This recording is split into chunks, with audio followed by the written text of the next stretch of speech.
எங்க ராஜா முத்தைய செட்டியார் வீட்டுல ஷூட்டிங் எடுக்காத இதுவே இல்ல. தம்பி அஜித் அங்க வந்திருக்காரு, ரெட்ட ஜட வேசு படம். அதுல நான் தான் அவருக்கு அத்தையா நடிச்சிருப்பேன். அவரோட நான் நடிச்சிருக்கேன் தம்பியோட. ரொம்ப அவருடைய பயங்கரமான வெரி ஃபேன் நானு. அவர் என்னைக்கு நடிக்க வந்தாரோ அன்னையில இருந்து தம்பி அல்டிமேட்டிக் ஸ்டார்னா எனக்கு ரொம்ப உயிர். அவரோட ஒரே படம் தான், அவருக்கு அத்தையா நடிச்சிருக்கேன். அது எங்க ஊர்ல தான் ஃபுல்லா ஷூட்டிங், காரைக்குடியில. செந்திலுக்கு ஜோடி.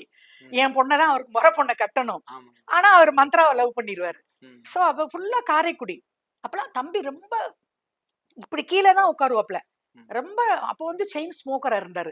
இப்ப அவர் வந்து கடுமையான உழைப்பாளி. என் தம்பியை பத்தி சொல்லணும்னா ரொம்ப, நீங்க வைக்கிறீங்களோ கட் பண்றீங்களோ அது எனக்கு தெரியாது. எனக்கு புரட்சி தலைவர் எம்ஜிஆருக்கு அப்புறம் தம்பியை தான் பிடிக்கும் எனக்கு.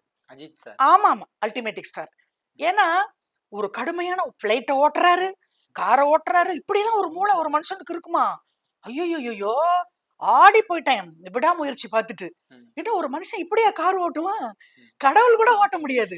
அப்படியே எனக்கு உடம்பே புல்லரிச்சிருச்சு. எனக்கு ரொம்ப தம்பியை பத்தி பேசும்போது எனக்கு கையெல்லாம், ஏன்னா எங்க புரட்சி தலைவர் மாதிரி உழைப்பால் உயர்ந்தவன் என் தம்பி. அவங்கிட்டே போய் நான் இன்னும் ஒரு உதவியும் கேட்கல. ஏன்னா ஒரே ஒரு காரணம் இருக்கு. என்ன காரணம்னா, யார் வீட்டு கதையும் நான் போய் தட்டல. முதல்வர் வீட்டுக்கும் போகல, துணை முதல்வர் வீட்டுக்கும் போகல, ரஜினி வீட்டுக்கும் போகல, என் தம்பி அல்டிமேட்டிக் ஸ்டார் வீட்டுக்கும் போகல, தளபதி விஜய் வீட்டுக்கும் போகல. எல்லாரும் போகவே இல்ல. உதவி பண்ணலன்னா வீடியோ வச்சாங்க நடிகர் சங்கம் சார்பில்.